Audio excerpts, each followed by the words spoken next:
Hello, my name is Clash Roddy from AFROSHINE Professionals of Australia, and welcome to this edition of My Career, My Story. We're very happy that you continue to watch this series, this segment, focusing on professionalism, on issues relating to professional life of Africans.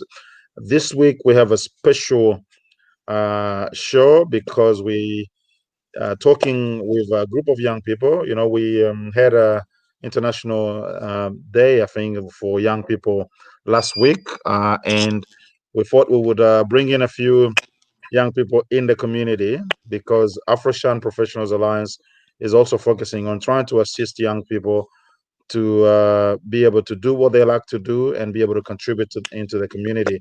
We know that there's a lot of activity and a lot of contribution, a lot of money even that is given by the government to trying to assist young people in within African communities. But quite often, this is directed to people, young people who are not always on the right side of the law. And we think it's actually more important even to support those who are doing well and who are striving for excellence, and they can be the actors of tomorrow's society where they make things happen. So I have with me today a number of young people. Got about five of them. I'm still young too, so don't worry. We're all still young. Yeah, the younger ones and older ones. Relax. So I'll start going with. We'll start with ladies first, so they can introduce themselves. I'll start with Sabur. Sabur, how are you today? I'm good, thank you. All right. Tell us a little bit about yourself, who you are, and what you do.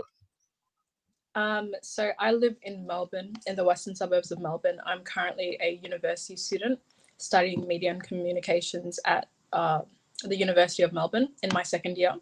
And I'm just really drawn to community work. I have a passion for making a difference in the community, and that's why I am involved in the African Youth Initiative. Thank you very much, Sabur. We'll go now to Abak. How are you, Abak? I'm so my name is Buck and I joined the youth initiative group, the initiative group, so that um the part of African youth within our community. And I'm currently studying at a Bachelor of Design during architecture. Okay. Thank you very much. Let's go to Robiel. How are you, Robiel? Hey, I'm good. Yeah, I'm Rebel. I'm 20 years old. I live in Melton South. I'm studying a Bachelor of Science, majoring in neuroscience at the University of Melbourne. And yeah, I joined the initiative to make a positive impact on my community and help the vulnerable youths that I've seen around my area. Thank you very much. Malu. Hi, my name is Malal Luat. I also live in the western suburbs of Melbourne. I'm 20 years old and I'm currently studying a double degree in law and commerce. Why I decided to join this program was because once upon a time I was a troubled kid. So coming out of that, I feel I want to be a testimony for those who are still in their troubled lifestyles. But yeah, I just want to see a positive change in our community. All right. Thank you very much. And Aken. Hey everyone, my name is Ken. I'm currently studying Bachelor of Health Science at VU. I also live in the western suburbs of Melton. Um, yeah, I am 20 years old and I want to see a change, a positive change within the African youth and Africa as a whole, actually. Okay. And then we have also Frank. Frank, who's working with the this group of young people. Frank, tell us a bit more about yourself. Thank you, Clyde. I am the Secretary General of the African Professional Alliance, AFROSHINE Professional Alliance, and I'm also working with young people. I have been working with youth all of my life, and having heard about the initiative, I thought I should help these young people to really support them to achieve what they want to do And that is why they are here today to see how best, after their college life, how best they can become professionals. That's why they are here tonight. Okay, thank you very much for that. Now, let me start with you. I think some of you have already mentioned that you are part of an initiative that's called the African Australian Youth Initiative. Let me start with Robel. Tell us a bit more about the group, how it all came about. Yeah, so basically, we're all from the same area. I went to school with Abak and Sabu, and I've known Aken for a while now, like just growing up and stuff. He's been one of my closest friends, and he really had this passion to help African youths after a close friend of his passed away recently, and he just threw the idea of starting this initiative, and I was on board. And Malau, who's also a friend of mine, we go to this fellowship group that he runs, a Christian fellowship group, and I told Malau, and he was really passionate about it as well, and he wanted to make a change, and I Ken invited a few of the girls, and we just came together because of this mutual passion and drive to help those that are younger than us, those are the same age, just the same age group, really excel. Okay, thanks very much. So I suppose I'm going to go through pretty much each of you to see what's actually driving. I'll pick maybe Aken. Why did you join this group? Why is it important for you to be part of this group? Pretty much, it's important for me to be a part of this group because, like, I'm pretty fed up with like seeing people struggle. You know, so I just wanted to help and mentor in a way to the younger and like make a change. You know, because the change will probably start within rather than without, obviously. So yeah, because a lot of these issues revolve around us. So I think if you're if you're in that environment, like you want to change. That's why I wanted to make an impact. Yeah, Sabir. I mean, Sabir, can you? I mean, I think I started with you before, wasn't it? Yeah. All right. We go to Abak.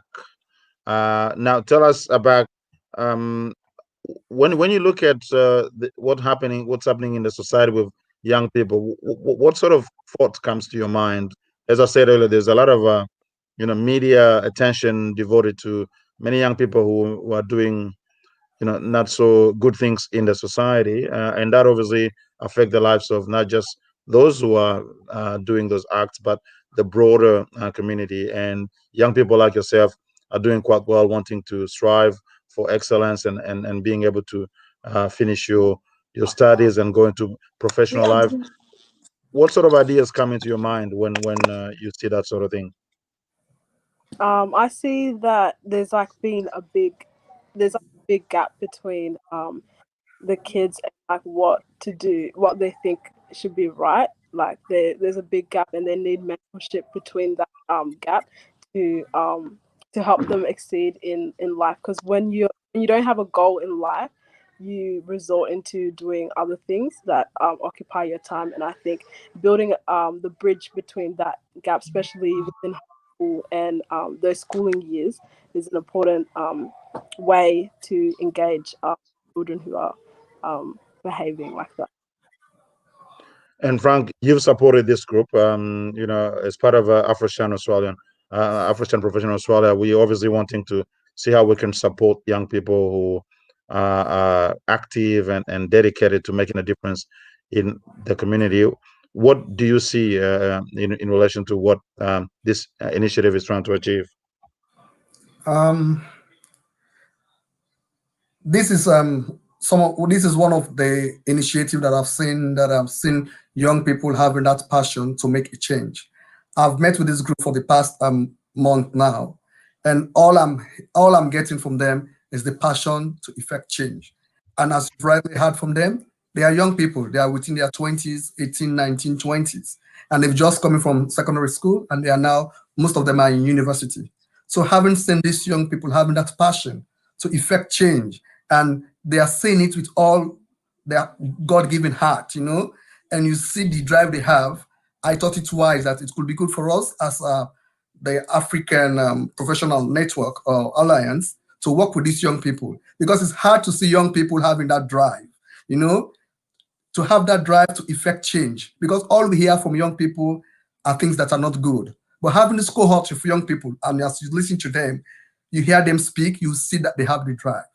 They have the drive and want to effect change. So it is but fitting for us as older professionals, as us in that field, especially for me working in the community development field, to give these young people the support and to give them the voice. Because most times we as professionals don't want to give these young people voice. We just think we know everything all. But like Akin said, if you want to effect change, it must come from within. It must come from within, and it must be the drive from the young people. And it's their initiative, and we want to support their initiative. And that is why we want to showcase what they are doing out there and to see how best they can garner support so that they can have a better outcomes for their initiative. Okay. Robiel, what would you like to be able to achieve with this initiative? What are some of the, let's say, three specific goals that you would like to be able to achieve in when you engage in this group? So I'll tell you a bit about the vision first. So our vision is just seeing young Africans engaged in making a positive impact on society. And that really aligns with our core values of empathy. So giving young Africans a forum to be heard and understood and to connect and share their stories and voices. We find that that's really important, to be heard and understood. And engaging them in their unique and individual interests and what drives them to be excellent. To empower them as well, like with what Frank was saying, we hear a lot of negativity and all this stuff putting down the community, but we want to empower and enable African youths to utilize their uniqueness and individuality to make a positive difference within their communities, and even like extending this going back home to Africa. And excellence as well, helping young Africans to fully reach their potential and achieve the results they need in life. I'll also tell you a bit about our new short-term goal. Go ahead. Yes. Oh yeah. So our first short-term goal, it's because of the coronavirus, there's been a bit of complication and everything. But our new short-term goal is just preparing for the unsteady future. So we've been preparing for the reality of, because we wanted to do a mentorship program and get in there, like do workshops and teach resources that are valuable in terms of VCE students, writing resumes, whatever it is, and making like personalized workshops that we could run at schools on a semester basis or a term basis. And we're really trying to push that. And we've created alternatives, and we're setting ourselves up for alternatives if the reality in the near future is there's no schools opening up because of the coronavirus, and whether that be social media avenues, running workshops on videos on social media that young people engage in already, like Instagram, Facebook, etc., and just hosting live workshops, sort of like this, but catered towards youths. But that's really our short-term goal. We have a long-term goal, visionary goal of even creating our own app and launching a website where we could post these workshops, and this app where we could teach about culture and really engage youths in these workshops virtually, if the reality is that coronavirus is the reality. Okay, well, that's a quite ambitious set of goals there, and which is overly important. You guys are filled with energy, passion, and drive to be able to bring some difference in the community. Malo, you said earlier you had a bit of an issue in your own personal life. What helped you to and be able to basically focus on contributing into the community? I think what really helped me was not living those stereotypes. I think I was given a lot of, as Africans, we're given a lot of stereotypes, and sometimes we actually act on it, we live on it. You know what I mean? But it's actually breaking out of that stereotypes and saying that I can do this, I can do better. I'm not that type of person that the media makes me out to be, or I'm not that type of person that you think I am. And yeah, it was just getting out of there and actually going out and doing better for myself, because I've seen that in the situation, you can't continue living the way that you're living if it's not benefiting you or your community. So I just, I was blessed to have many opportunities, even within schools. I was a school captain before I graduated in year 12. And those opportunities, like seeing that there was opportunities out there and that there was services there to help me, really encouraged me and really gave me that boost to continue to move forward in the right direction. And now that I'm out of that lifestyle, that troubled lifestyle, I really want to give back, like, let my friends and those who are still in the streets and still doing what they're doing, just let them know that there is a better future for you, that you don't have to live that stereotype, that there is a better way. And yeah, and God as well, most definitely, just finding Christ and walking with him. Thank you. Sabur, what would you like to say about that? You see some of the young people of your age being involved in a variety of things that are not good, not just for themselves, but for the community at large. Um, what what would you like to what does that bring to into your mind? It makes me feel really sad because I feel like Malal said, a lot of people have different backgrounds and a lot of people have different opportunities. And I feel like seeing a lot of our people on the streets or being represented in that way or even engaging in those antisocial behaviors, I feel really saddened by that because I know the potential that we have as a community. And I think that's why empathy is one of our vital core values, because we feel like to connect with people who have gone astray or who are struggling in terms of trying to fit in society, or trying to find opportunities, or struggling with mental health or anything that they're struggling with. I think it's really important to try to approach them with empathy and compassion and try to help them while not avoiding the problem either.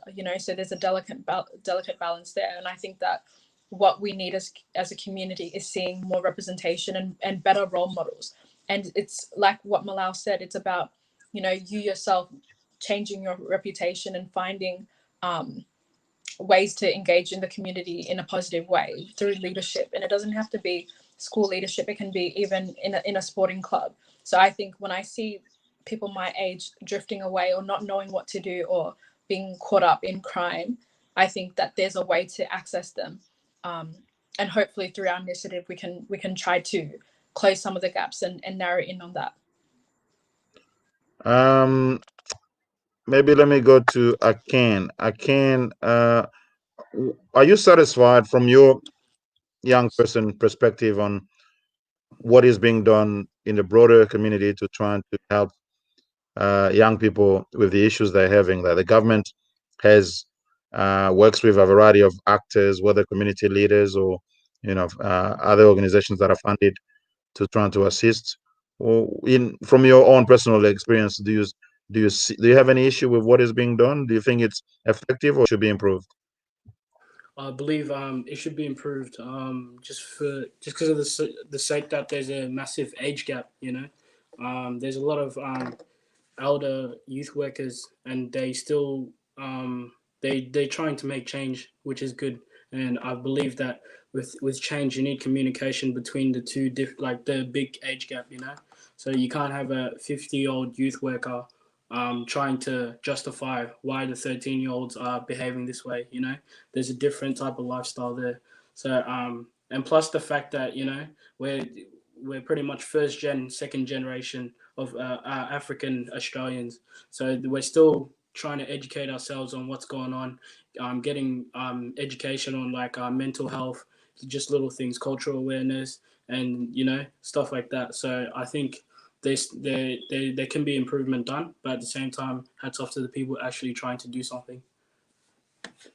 And Robiel, I'll come back to you about some of the things you're wanting to achieve. You outlined some of your goals, your vision and goals.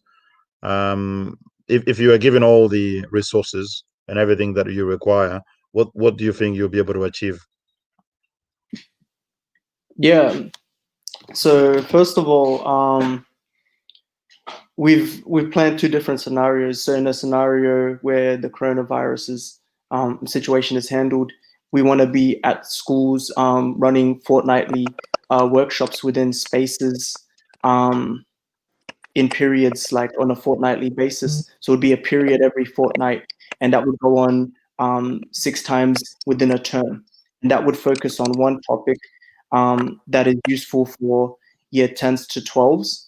And that topic would vary from school to school. We have a survey system that we're creating, and this will be based specifically on what these youths would want to see, what programs they need. So whether that be a VCE training program, uh, job searching program, whatever it is, we would come in and offer that fortnightly.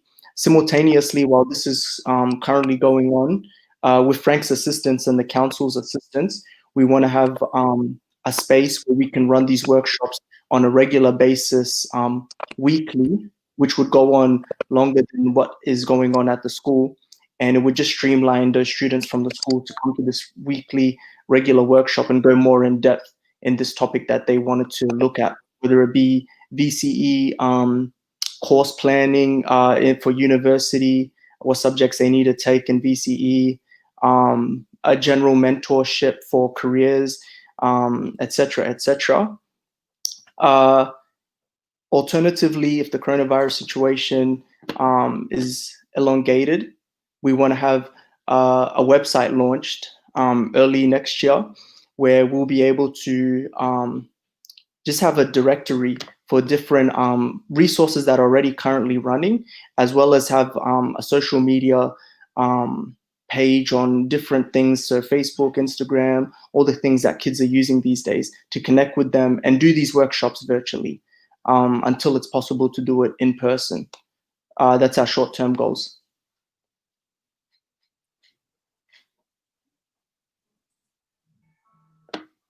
Oh, you're on mute, Clyde. Frank, sorry for that. I forgot I put myself on mute. Frank, you've been working with young people for quite a long period of time. When you see a group of such, enthusiastic and driven young people, on the one hand, and then you see the other group of young people, as I said earlier, maybe more in contact with the law enforcement agencies and all that sort of thing. What sort of idea, what sort of thoughts come into your mind on how to consider these two things? What takes some young people into one direction and others into the other?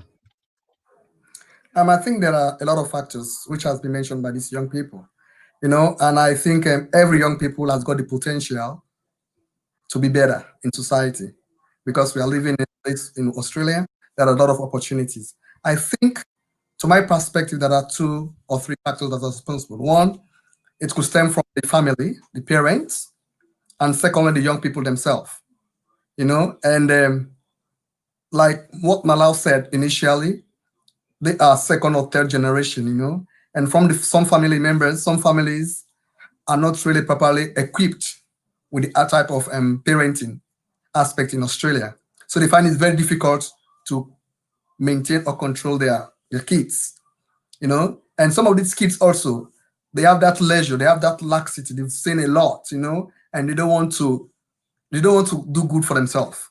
So seeing these young people that are in the same boat with those that are not doing so well, I often ask myself, where have we gone wrong as parents? Because myself, I'm a parent, I often ask myself, where have we gone wrong, or where are we letting our children down? Are we letting our young people down? That is why when these young people have taken this initiative, I thought it's but fitting that these young people need to be supported. They need to be supported and they need to be given that platform to hear their voice for a change. Because as they said initially, it comes within. Malo has lived that life before. But what has driven him from that life? Look at where he is today. He's doing, at 20, he's doing a double degree in commerce and law. If Malau can do it, I'm pretty sure those kids out there, they can also do it because they have got the potential. So we need to nurture them. We need to bring them Even though they are not doing things that are good, but everybody's bound to change. If Malau can change, those kids can change. So it's left with us, the elders, also, to put our hearts together, not always blaming the young people, the young people, the young people. Now, if we are blaming the young people, what about ourselves? We need to blame ourselves also. So this is some of the things we are grappling with. We need to bridge that gap, as Sabu said. We need to bridge that gap between the elders and the young people so that they can see that common ground, not only for themselves, but for the society and for the African community in Australia. So I'm really, really happy for these young people, and I'm really ready to support them. With the help of the African Professional Alliance, we'll see what help we can give to them and what platform we can help build so that their voices will be heard and their programs they are now talking about will be very, very fruitful.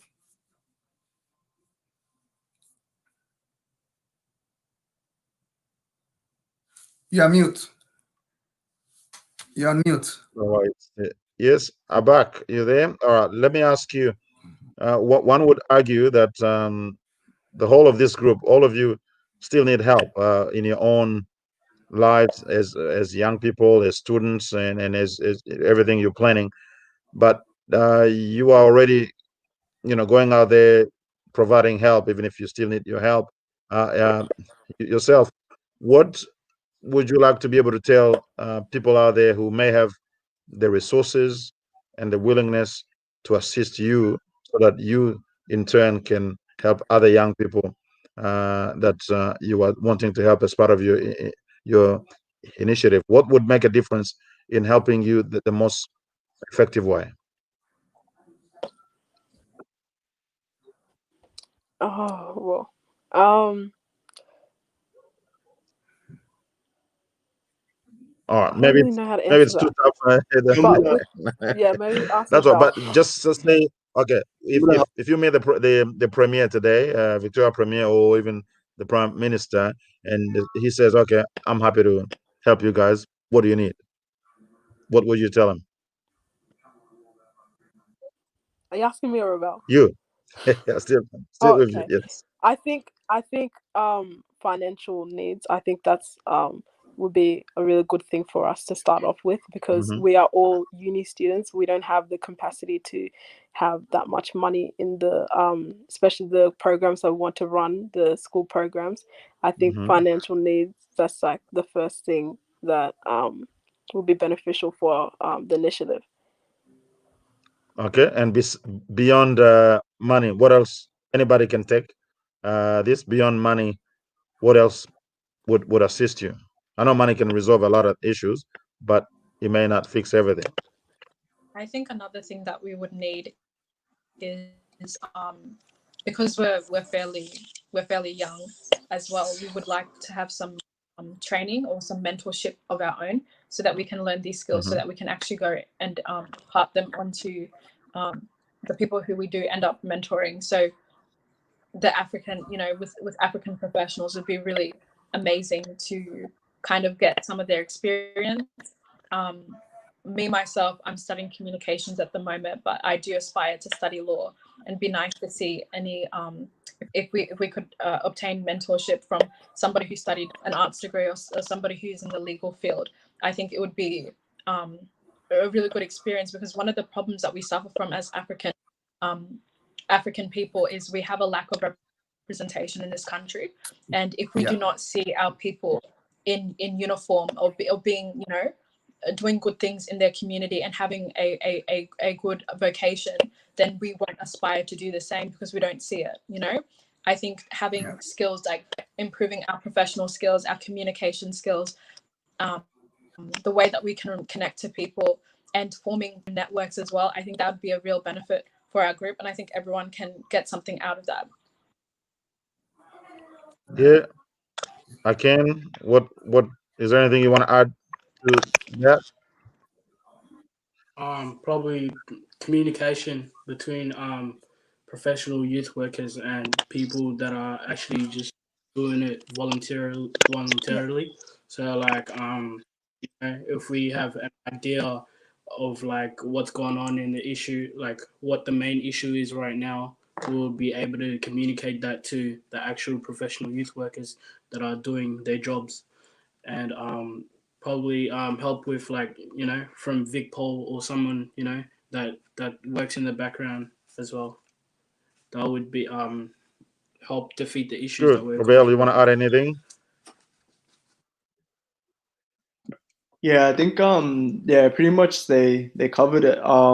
Yeah, like mentorship. Um Obviously if anyone wanted to help out as well with our workshop programs or give us advice on how to run that, giving us like workshops on how to do public speaking, um practicing interviews, how to write draft letters to organizations. Yeah, stuff like that would go a long way. Because we're not going to pretend like we know everything. We're very young and we want to learn and grow and adapt from the elders that have already experienced, have experienced and know what they're doing. Good. Frank, you wanted to ask a question earlier. Do you want to do that now? Sorry, you are on mute. I'll On remove you mute. from mute. Go ahead. Yep. All right. Yeah, sorry about that. I want to ask a question to these young people, especially the girls. Most often we all normally talk about boys, boys, boys, boys. But the trend I'm seeing also, some of the girls have become also part of the boys, in doing things that which they normally associate with boys. So in that light, Subua and Abak, what do you think can be done for these young girls? Or what are you doing for these young girls? Subua.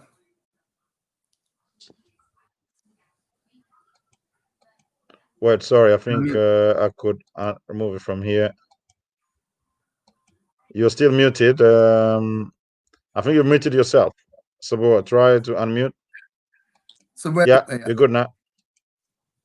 Yeah, Go ahead. I think that's a really excellent point, because sometimes girls' issues do get suppressed under the weight of boys' issues. But I think problems Yeah. arise either way. And one way that we've been targeting it is I facilitate a program called Girl Talk or Girl Chat every week.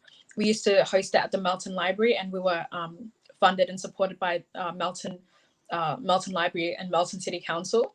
And we started that the Girl Chat initiative to raise awareness of women's issues and to also foster a sense of community within the African or multicultural women's group in Melton.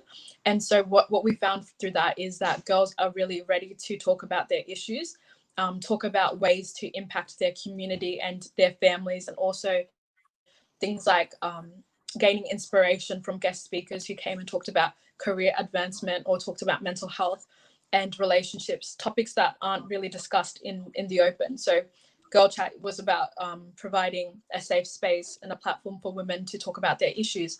And we've actually continued that now, because we host it via Zoom. Even though it's not the same, we're still receiving a lot of positive feedback and seeing the growth. And hopefully when the coronavirus subsides a little bit and we get to be in person again, we're actually going to host a podcast for Girl Chat, so we can have more access to people from interstate, internationally, people who can't actually make the in-person or the online Zoom calls. So those are just a few things that we've been doing to target women's issues and try to neutralize the gender inequality within African and multicultural societies.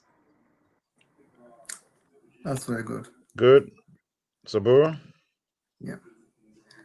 I mean, If I now Abak here. I think you wanted Abak to respond to that. back, Go ahead. With the girls' issues, we've even noticed that as well, being surrounded by the girls that we hang out with as well, they have very high influence, like with each other as well. So once they see their friends are doing something, they're more likely to go and do that. So I think having a strong network of girls who are striving for better and are doing well with their lives, they can have a sense of inspiration. So I think that's what, when Sybil was talking about the girl chat, a lot of girls have come out of girl chat feeling more inspired because of all the issues that we talk about, especially the career ones. So that's a way to get girls engaged. Good. Well, you got to get girls engaged. You got to get boys engaged. This is a boy and girl club or organization. Do you get along very well, you guys? And the boys too macho? No. The girls control everything. Yeah. We're just the faces of the organization, but it's the girls running everything. Yeah. Usually in Australia, the girls they run everything. The boys they may pretend they're doing it, but it is the girls who run it. That's the way it is in Australia, isn't it? So you girls are running, yeah? No, I don't know. Well, that's good. Now, as we get closer to the end of the show, I mean, we still have about 7 minutes to go. I would like to sort of focus on how you've been coping with Yeah. coronavirus, because obviously this is affecting everyone, and I want to have a bit of an idea of how you coping. Obviously, you have your uni, activities. You've got your own personal, individual life, and then family, and all that sort of thing. How are you coping with corona crisis overall, Robiel? Yeah.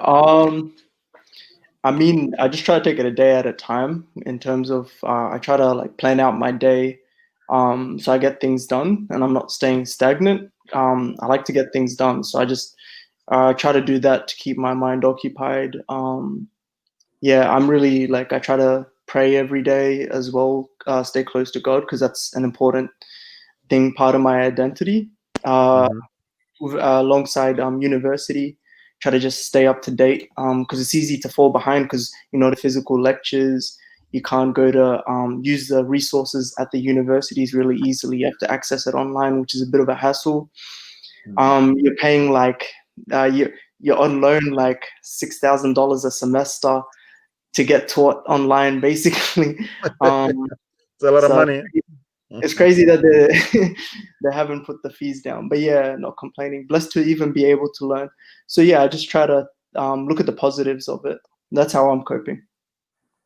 Okay, I can. How are you coping? Pretty much, yeah. It's very difficult, actually. Very different. Um, Pretty much just like how I've been coping is just like keeping myself in routine. Just keeping myself busy as well, exercising, and just stay in communication with close friends and family. But yeah, besides that, yeah, like Rebel said, it's difficult learning online, but at the same time, it's like a bit of a breather, compared to like traveling certain places and stuff. Easier to Mm. do. You can be in so many places at once. So yeah, it's been good and keeping in touch with God as well. Just praying every night and morning. That's good. Malau, uh, go ahead. Yes. As for me, how yeah, I think for me it's just I'm someone who really likes to be physically active. So to be indoors a lot, it has been really hard. I think it's been really stressful and it's been getting to me a lot.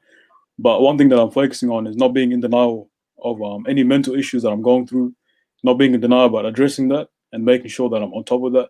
Because I think as Africans, we do be in denial. When we Mm. go through things mentally, we try to put it to the side. But I've been trying to address that and make sure that if there is something wrong, speak to someone or speak up rather than suppressing that.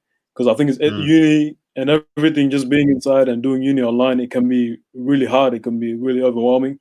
So just yeah, just I think what I've been really focused on is taking care of myself mentally and making sure that I'm rejuvenating myself every day and staying on top of everything. That's a very good point, Malau. It is a situation within African community, both young and old. We tend to neglect the mental aspect of things. We think, okay, we're invincible in some way. We don't get affected, but we are getting affected, and there are people Yeah. who are even losing life as a result of that. So it's important to make sure that you take care of yourself mentally and find ways to address whatever issue that may be rising. Because a lot of times when that happens, you may not even realize that you are being affected. So being able to detect any change in your mental health early enough and do the right thing or seek the right assistance is quite crucial. We don't want to continue to lose people, especially young people, who are grappling with mental illness. Very good for that. Let's go to the girls. The boys say you're running the show, but are you coping well with Corona? Start with Sabur. I think for me, I definitely agree. And I think one way I've been coping is, yes, you're stuck with your family for like 4 months. And it's not easy, especially having a lot of young siblings trying to do work. Just simple things like trying to study is very hard when you have a lot of people like running around. But I think seeing the positive as well, knowing that you are able to be with your family, and a lot of people don't actually have that. A lot of people do feel isolated during this pandemic, and I felt like almost like it's too much, the noise, and there's a lot to complain about, but also knowing that you should be grateful that you have your family around you, and that you do have a roof over your head. I think it's appreciating the small things and trying to get joy out of studying, because I know last semester I was really affected by the pandemic. I was so demotivated because one of the reasons why I really enjoyed university was the actual campus, and so not being able to go to the campus or to my local library or facilitate the girl chat and see all my friends, that was like really difficult. um but yeah, I've just been trying to stay grateful and noticing little changes and knowing when I need to put my phone down and just get in the right frame of mind again. Good. Abak. I think the most difficult part was probably uni because my degree is very practical based. With architecture, you need to make physical models and things like that. So that part has been really challenging. But I think with me, even just connecting with different people, like I joined a girl fellowship group, and I think that's been keeping me really positive minded, and yeah, just talking to people on a daily basis, that it keeps you sane during this time. Yes, you gotta stay sane. Don't lose your sanity. You got a lot to achieve. You got a lot to do, and we definitely need you in the community. That's very good. Before we finish, just maybe a couple. I mean, maybe one question quickly about the effectiveness of the government's communication on Corona for people like yourselves. How do you see it? Obviously, we see the premier in Victoria holding press conferences, and then there's communication that goes around. Do you actually get communication in the way you would expect to get? Do you know what's going on around, apart from obviously what the media may say on TV? Tell me about how you receive communication around um, Corona, and especially from the government perspective. Anybody Anybody can. wants to get a go? Everybody's going quiet. Yeah. Yeah, go ahead, Did you Rabia. want to? Go, go ahead, Rebecca. Yeah. Oh yeah. Well, me, because I'm more like the medicine stream um student, so I have to stay kind of up to date with this stuff with articles and the Hmm. cases and stuff for some of my subjects. But this semester I'm not really doing any classes that are centered on that, so it's really hard to get anything as a young person. Like, the way I find out about cases is if my parents have the TV on, or if they just tell me when I go to the kitchen, or if one of my other friends, usually not an African person, one of my Caucasian mates, will send me a screenshot of like something from Facebook, which I barely use, or if I see something on Instagram or something like that that another youth would share, and it wouldn't necessarily be from the actual government pages. It would be like Channel 7 News or one of these massive media markets. So I don't know. I don't think it's really effective for youths, like that. We have to get it from third party sources or like our friends. But that's just me personally. I don't know if everyone else is like that. Yeah, anybody wants to ever go? I can, I yeah. think the communication's been very like random. Like you would get random like notifications type You know, you wouldn't see it coming. You'll be looking the other way, and then out of nowhere, someone will tell you this. So it's like you don't get a heads up, you know. But besides that, at least like we're notified of what's going on at least, which is good. But at the same time, you know, it is a pandemic. You know, we don't expect them all to know the answers to everything. So, you know, I think they're just trying to make it work, which is good.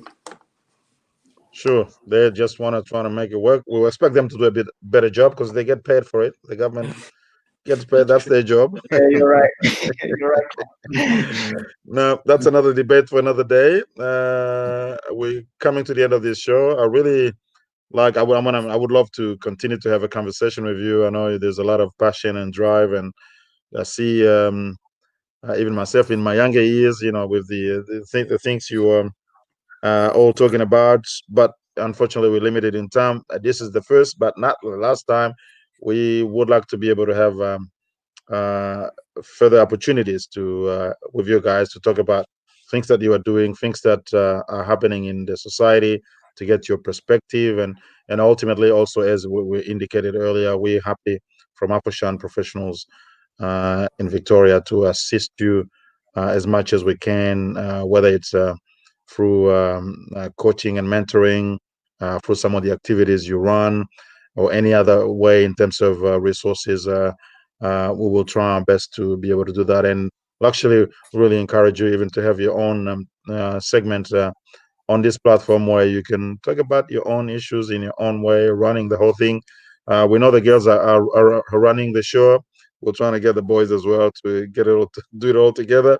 That will be very good. So, unless you have any last word, Frank, any message, anything like that, we're going to be calling it a night. Yeah, just want to thank these young people for taking this initiative.